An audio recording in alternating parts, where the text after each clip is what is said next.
Yahweh, je veux ta présence dans ce message afin de pouvoir aider chacune des personnes qui va tomber sur cette vidéo, de l'écouter avec l'oreille spirituelle, de le regarder avec l'œil spirituel, afin de pouvoir enlever le sentiment. Et je crois que ce que nous allons dire, ça peut sauver la vie d'une personne. Et la mort des autres, c'est une interpellation pour nous les vivants, en nous disant que préparez-vous à la rencontre de votre Créateur, parce que nous connaissons ni les jours ni l'heure. Et nous t'implorons de nous donner longue vie sur terre pour ta seule gloire. Et s'il arrivait que tu vas revenir encore pour récupérer d'autres, si nous allons faire partie de ces gens-là, avec beaucoup de pitié, je te demande de ne pas nous oublier dans ton royaume. Le reste, garde-nous, préserve-nous pas, guide-nous, afin que nous marchions dans ta volonté. Amen. Bien-aimés dans le Seigneur, je vis maman Blanche en train de pleurer. Je vis maman Blanche en train de pleurer. Je vis maman Blanche en train de pleurer. Alors voir une personne qui est morte dans cet état-là, c'est un mauvais signe. Et ça vous arrive aussi de perdre une personne que vous avez beaucoup aimée, vos proches, après son décès, voir cette personne en songe dans la vision, dans un état critique, de pleurs, il ne mange pas, il n'a pas d'habit et la personne a été effrayée, ce sont de mauvais signes. S'il y a des gens qui savent interpréter des songes, je crois que vous n'allez pas me contredire. Je lui ai vu en train de pleurer. Je lui ai vu en train de pleurer. Hier, je balançais une vidéo en disant qu'il y a la possibilité de la ramener à la vie. Je vis, il y a beaucoup qui ont douté. Et la question que je vous pose, qu'est-ce que vous partez faire à l'église tous les dimanches si vous ne croyez pas à un Dieu vivant, si vous ne croyez pas au miracle, si vous ne croyez pas à la puissance de l'Éternel? Parce que la Bible nous dit dans Matthieu 21, 22, je vais lire rapidement la parole de Dieu. Quand vous ne voulez pas, vous n'aimez pas la parole, moi je vais lire la parole. La parole de Dieu nous dit quoi? Tout ce que vous demanderez avec foi par la prière, vous le recevrez. Donc, si vous voulez la voir ressusciter, il faut avoir la foi. J'ai tout expliqué dans la vidéo précédente. J'ai tout expliqué là-bas. Mais il y a des gens qui ne comprennent toujours pas. Alors, Hébreux 11:6 nous ajoute. Or sans la foi, il est impossible de lui être agréable, car il faut que celui qui s'approche de Dieu croit que Dieu existe et qu'il est le rémunérateur de ceux qui le cherchent. Si tu veux que Dieu opère un miracle dans ta vie, dans la vie d'une personne que tu aimerais voir à bonne santé, quand tu veux t'approcher de Dieu, il faut avoir la foi. On te dit que la personne ne plie, la personne est malade. Toi, tu vas rigoler en disant que il passe le temps à l'hôpital, il sera bien. Cette personne, il va être guéri. Alors, si nous nous montons dans le verset 1, toujours dans le chapitre 11 de l'Hébreux, or la foi c'est une ferme assurance des choses qu'on espère, une démonstration de celles qu'on ne voit pas. C'est ça. On nous a dit que la maman est morte, mais nous par la foi, nous croyons à un Dieu vivant, on la voit en vie.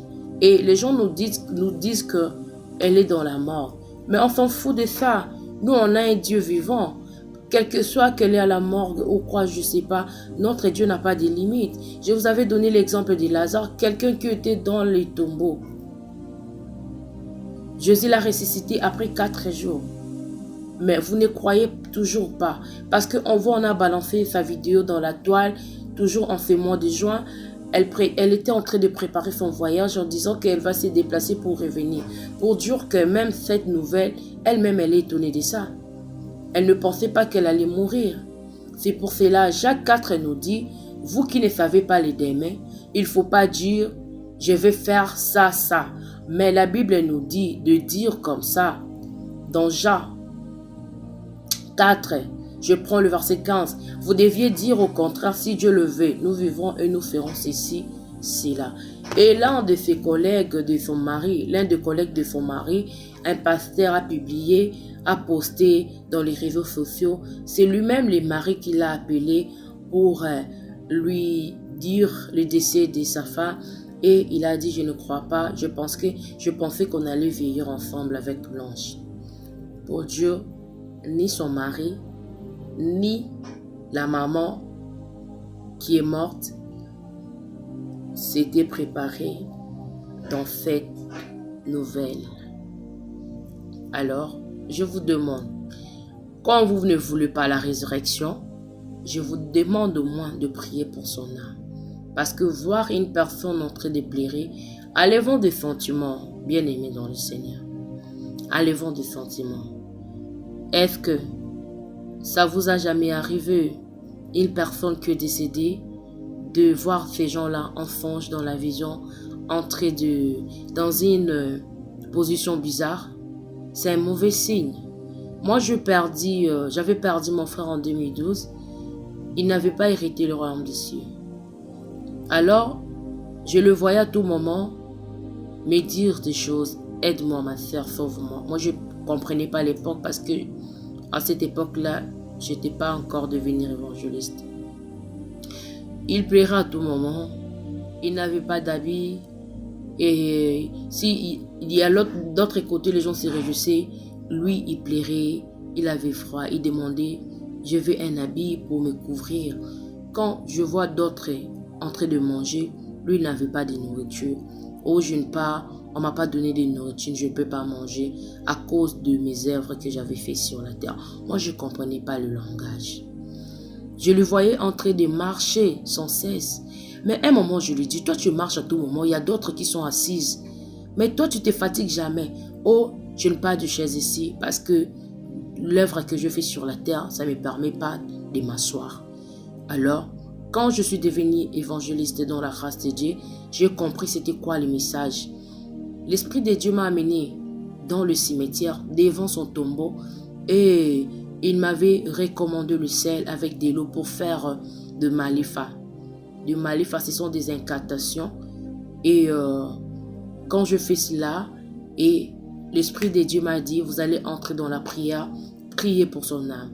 Je priais chaque jour. Ça nous avait pris plus de 5 ans.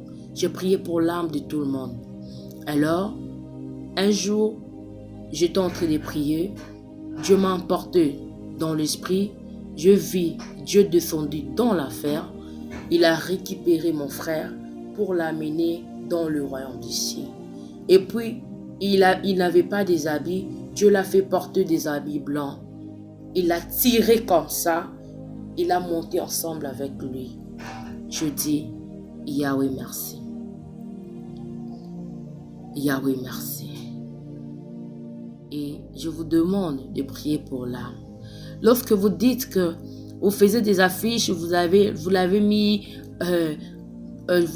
au milieu du ciel, félicité éternelle à la droite de Dieu. Vous parlez par sentiment ou quoi? Est-ce que vous savez après la mort, qu'est-ce qui arrive? Vous savez après la mort de quoi les gens subissent? Enlevons des sentiments, priez pour son âme. Elle a besoin de nos prières. Moi, je ne dis pas des choses par sentiment. Je n'ai pas l'intérêt dans tout ça, mais je dis ce que je suis en train de voir. Je suis en train de voir, enlevons des sentiments. C'est Dieu qui nous connaît en profondeur. Nous, on peut voir dehors, mais à l'intérieur, c'est Dieu qui connaît. C'est Dieu qui connaît. Alors, je vous demande de prier pour l'âme de Maman Blanche quand vous ne voulez pas la résurrection et gardez-vous calme.